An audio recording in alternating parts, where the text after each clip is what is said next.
Hello friends, welcome back to my channel. तो दोस्तों, स्वागत है आपका हमारे अपने चैनल राधे राधे में, जहां मैं शेयर करती हूं अपने लाइफ पे एक्सपीरियंस, पूजा पाठ, लाइफ स्टाइल से जुड़ी हुई ऑल इन टॉपिक पे। तो दोस्तों, हरे कृष्णा, राधे राधे, जय माता दी। दोस्तों, नवरात्र के 5वें दिन हमें 9वें और 10वें का अध्याय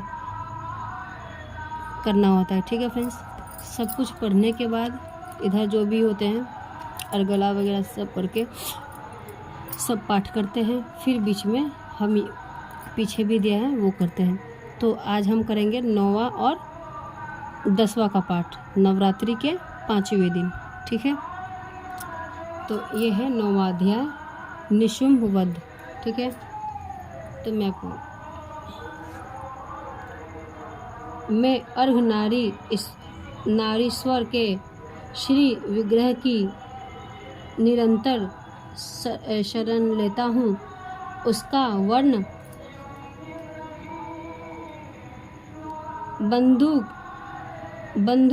बंदूक पुष्प और सर्व वर्ण के समान रक्त पीत मिश्रित है। वो अपनी भुजाओं में सुंदर अक्षमाला, पाश, अंकुश और वरद मुद्रा धारण करता है। अर्घचंद्र उसका आभूषण है। वह 3 नेत्रों से सुशोभित है। राजा ने कहा, भगवान अपने रक्त बीज के वध से संबंध रखने वाला देवी चरित्र का अद्भुत महात्मा मुझे बतलाया है। अब रक्त बीज के मारे जाने पर अत्यंत क्रोध में भरे हुए शुंभ और निशुंभ जो कर्म किया है उसे मैं सुनना चाहता हूँ।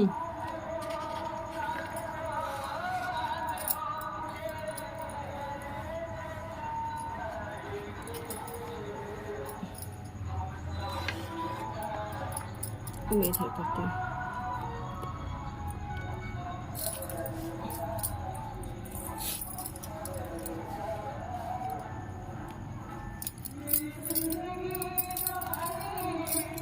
एक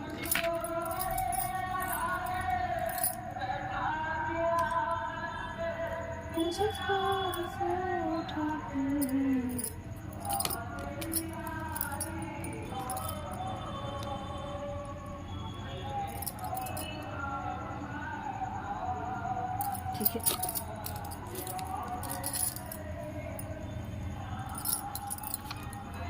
हम यहाँ से स्टार्ट करते हैं। ठीक है,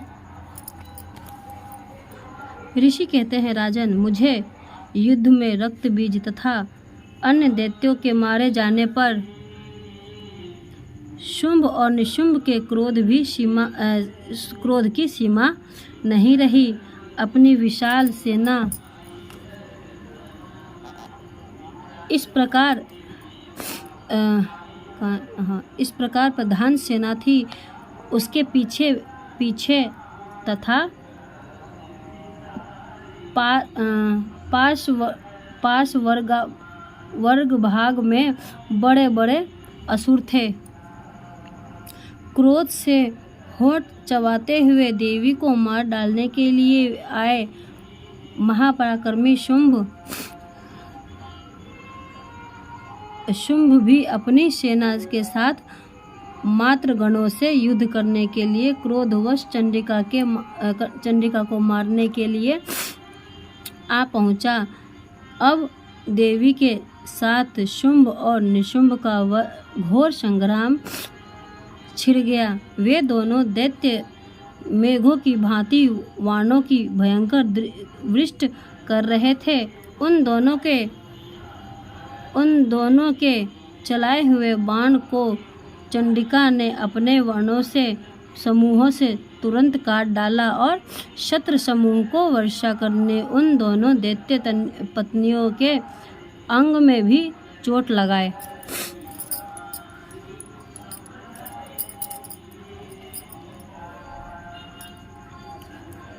निशुंभ ने तीखे, एक मिनट ऐसे दिखेगा, दिखाना मैं आपको चाहती हूँ, आपको दिखे भी साथ के साथ। तीखी तलवार और चमकती हुई ढाल लेकर देवी श्रेष्ठ वहां सिंह के मस्तक पर प्रहार किया। अपने वाहन को चोट पहुंचने पर देवी ने शूरपण नामक वाण से निशुंभ की श्रेष्ठ तलवार तुरंत ही काट डाली और उसकी ढाल को भी, जिसमें 8 चांद जड़े थे, खंड खंड कर दिया। ढाल और तलवार के कट जाने पर उस असुर ने शक्ति चलाई, किंतु सामने आने पर देवी ने चक्र से उसे भी 2 टुकड़ों में कर दिया। अब तो निशुंभ क्रोध से जल उठा और उस दानव ने देवी को मारने के लिए शूल उठाया, किंतु देवी के समीप जाने पर उसे भी मुक्के से मारकर चूर कर दिया। तब उसने गदा घुमाकर चंडी के ऊपर चलाई, परंतु वो भी देवी के त्रिशूल से कटकर भस्म हो गई। तदंतर दैत्यराज निशुंभ को फरसा हाथ में लेकर आते देख देवी ने बाण समूह से घायल कर धरती पर सुला दिया।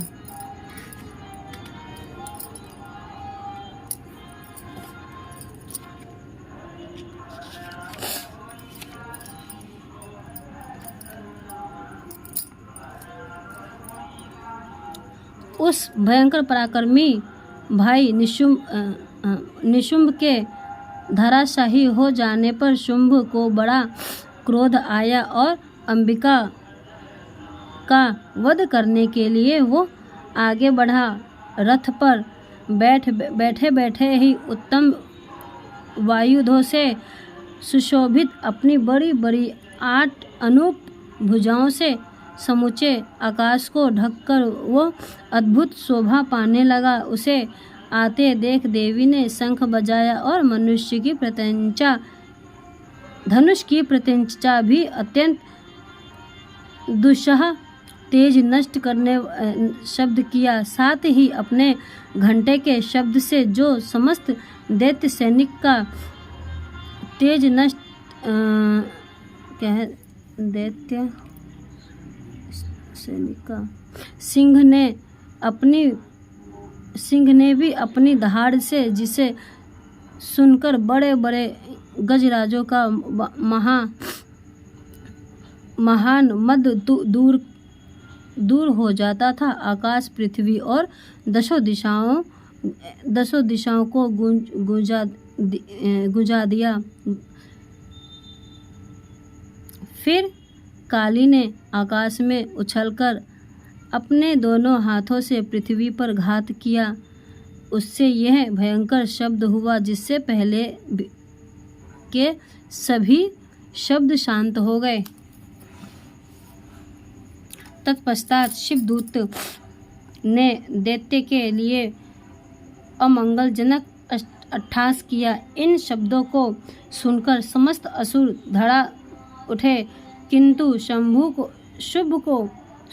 को बड़ा क्रोध हुआ। उस समय देवी ने उस शुंभ को लक्ष्य करके कहा,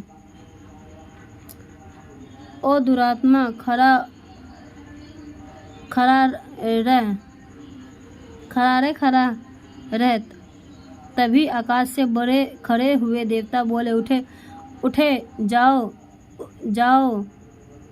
शुंभ ने वहां आकर ज्वालाओं से युक्त अत्यंत भयानक शक्ति चलाई। अग्निमय पर्वत के समान आती हुई उस शक्ति को देखकर बड़े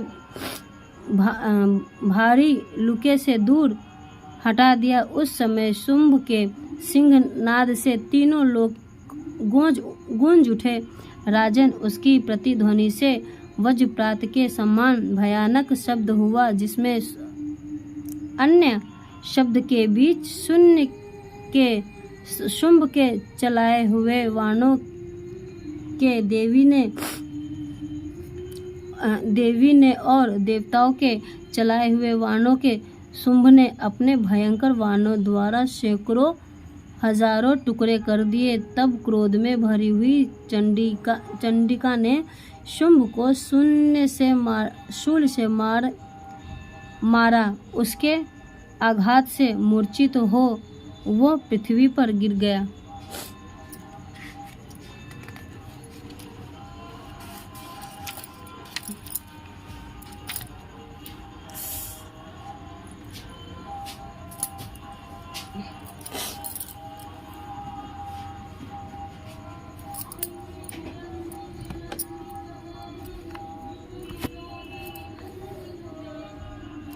इतने में ही निशुंभ की जो चेतना हुई वो और उसे धनुष हाथों में लेकर बाणों द्वारा देवी काली तथा सिंह को घायल कर डाला। फिर उस दैत्यराज ने 10,000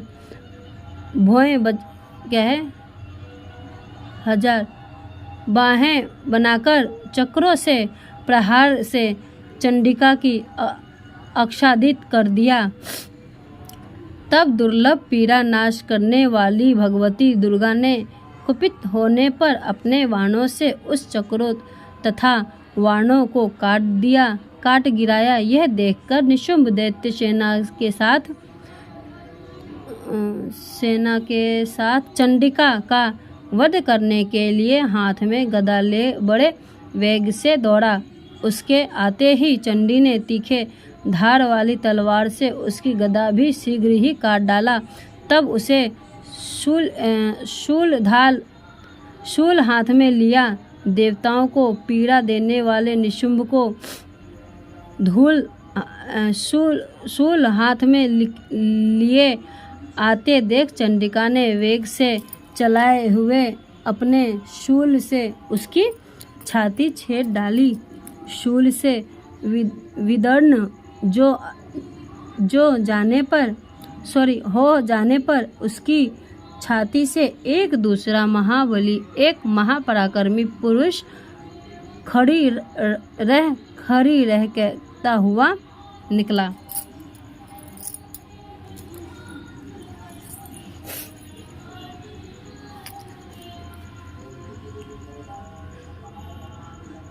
उस निकले हुए पुरुष की बात सुनकर देवी उठाकर हंस पड़ी। देवी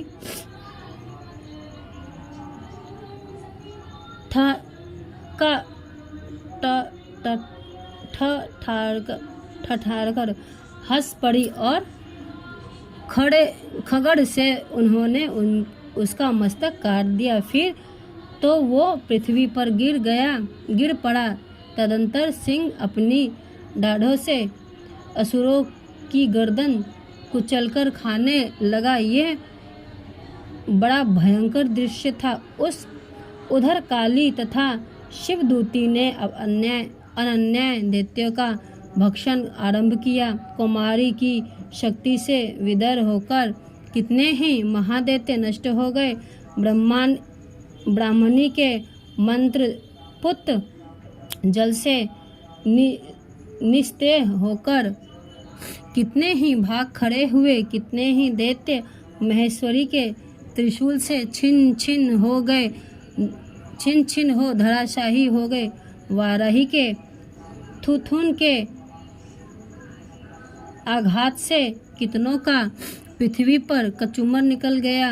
वैष्णवी के अपने चक्र से दानव के टुकड़े टुकड़े कर डाले। इंद्री के हाथ से छूटे हुए वज्र से भी कितने ही प्राणों से हाथ धो बैठे।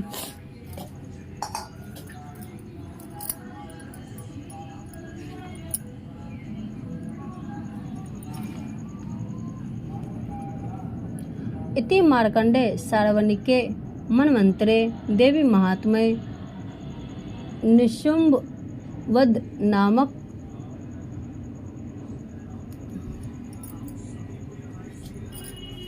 नामक अध्याय समर्पयामि। अब 10वां अध्याय।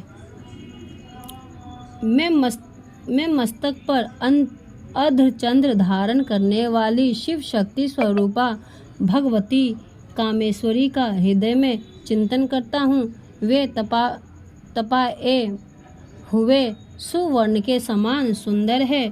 सूर्य, चंद्रमा और अग्नि ये ही तीन उनके नेत्र हैं तथा वे अपने मनोहर हाथों से धनुष, बाण, अंकुश, पाश तथा शूल धारण किए हुए हैं। ऋषि कहते हैं, राजन, अपनी प्राणों के समान प्यारे भाई निशुंभ को मारा देख देख तथा सारी सेना का संहार होता जान शुंभ ने कुपित होकर कहा, दुष्ट दुर्गे, तू बल के अभिमान में आकर झूठ मूठ का घमंड ना दिखा।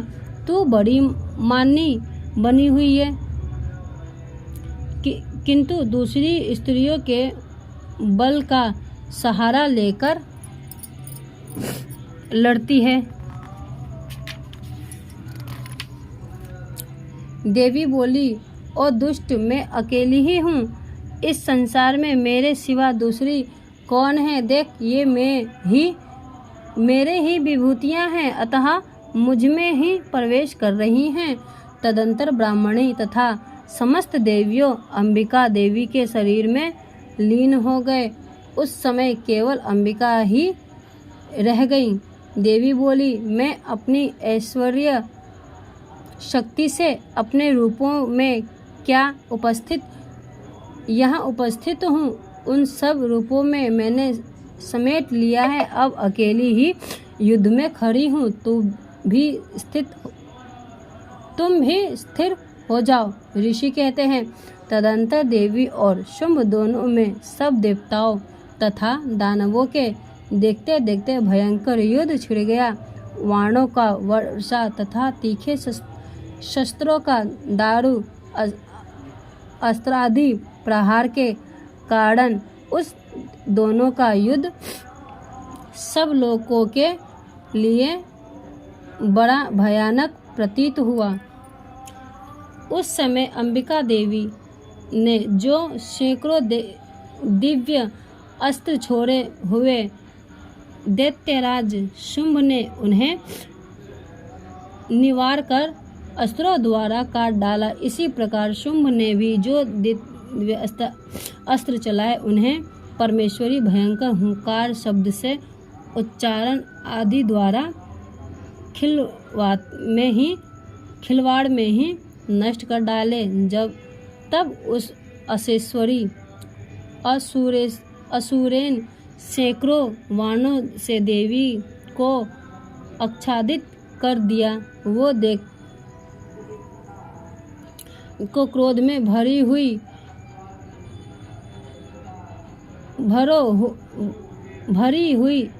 उन देवी ने भी बाण मारकर उसका धनुष काट डाला। धनुष कट जाने पर फिर दैत्यराज शक्ति हाथ में ली, किंतु देवी ने चक्र से उसके हाथ भी काट गिराया। तत्पश्चात दैत्य के स्वामी शुंभ ने 100 चांद वाली चमकती हुई ढाल और तलवार हाथ में ले उस समय देवी पर धावा किया। उसके आते ही चंडिका ने अपने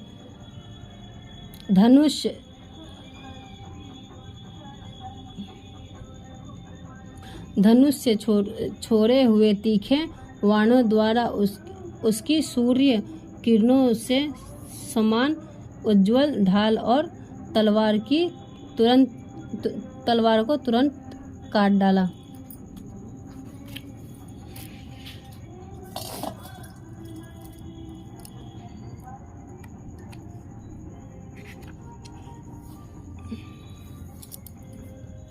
फिर उस दैत्य के घोड़े और सारथी मारे गए। धनुष तो पहले ही नष्ट हो चुका था। अब उसने अंबिका को मारने के लिए उद्यत हो भयंकर मुदगर हाथों में लिया। उससे आते देख देवी ने अपने तीक्ष्ण बाणों से उसका मुदगर भी काट डाला। तिस पर भी वो असुर मुक्का तानकर बड़े वेग से देवी को झपटा। उस दैत्यराज ने देवी को छाती में मुक्का मारा और तब उन देवी ने भी उनकी छाती में एक चांटा जड़ दिया। देवी का थप्पड़ खाकर दैत्यराज शुंभ पृथ्वी पर गिर पड़ा, किंतु पुनः साहस पूर्णवंत उठकर खड़ा हो गया। फिर वो उछला और देवी के ऊपर ले जाकर आकाश में खड़ा हो गया। तब चंडिका आकाश में भी बिना किसी आधार के ही शुंभ के साथ युद्ध करने के लिए। उस समय दैत्य और चंडिका आकाश में एक दूसरे से लड़ने लगे। उनका ये युद्ध पाने पहले ही सिद्ध और मुनियों को विस्मय में डालने वाला हुआ। कौन है? फिर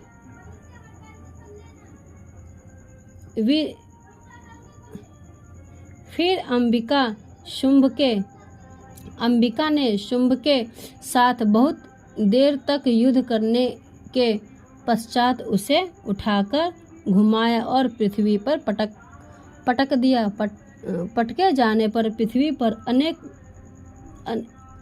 आने के बाद वो दुष्टात्मा दैत्य पुनः चंडिका का वध करने के लिए उनकी ओर बड़े वैराग्य दौड़ा।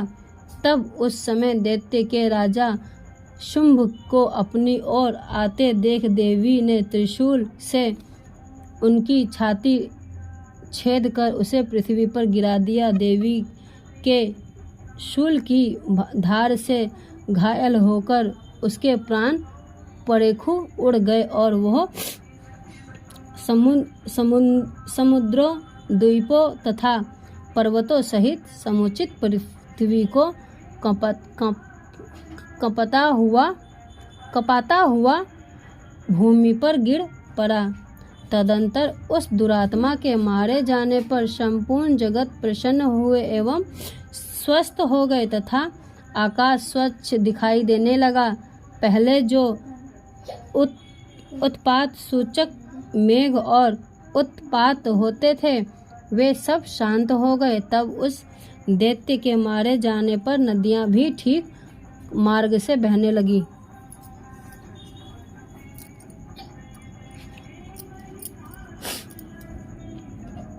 ठीक है। उस समय शुंभ की मृत्यु के बाद संपूर्ण देवताओं का हृदय हर्ष से भर गया और गंधर्वगण मधुर गीत गाने लगे। दूसरे गंधर्व बाजे बजाने लगे और अप्सराएं नाचने लगी। पवित्र वायु बहने लगे। सूर्य की प्रभा उत्तम ही हो गई। अग्निशाला की बुझी हुई आग अपने आप प्रज्वलित हो उठी तथा संपूर्ण दिशाओं के भयंकर शब्द शांत हो गए। श्री मार्कंडेय शार्वणिके मंवंतरे कथाएं अंतर्गत देवता महात्मा में शुंभ निशुंभ नामक 10वां और 9वां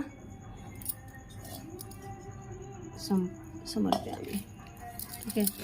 तो फ्रेंड्स, आशा करती हूँ कि वीडियो अच्छी लगी। वीडियो अच्छी लगी तो लाइक से सब्सक्राइब करना बिल्कुल ना भूलें। बेल आइकन को प्रेस करें जिससे कि नोटिफिकेशन मिले जब भी मैं कोई नई वीडियो डालूँ। तब तक के लिए दोस्तों, हरे कृष्णा, राधे राधे। पूजा से जुड़े रहने के लिए मेरे चैनल को सब्सक्राइब जरूर करें।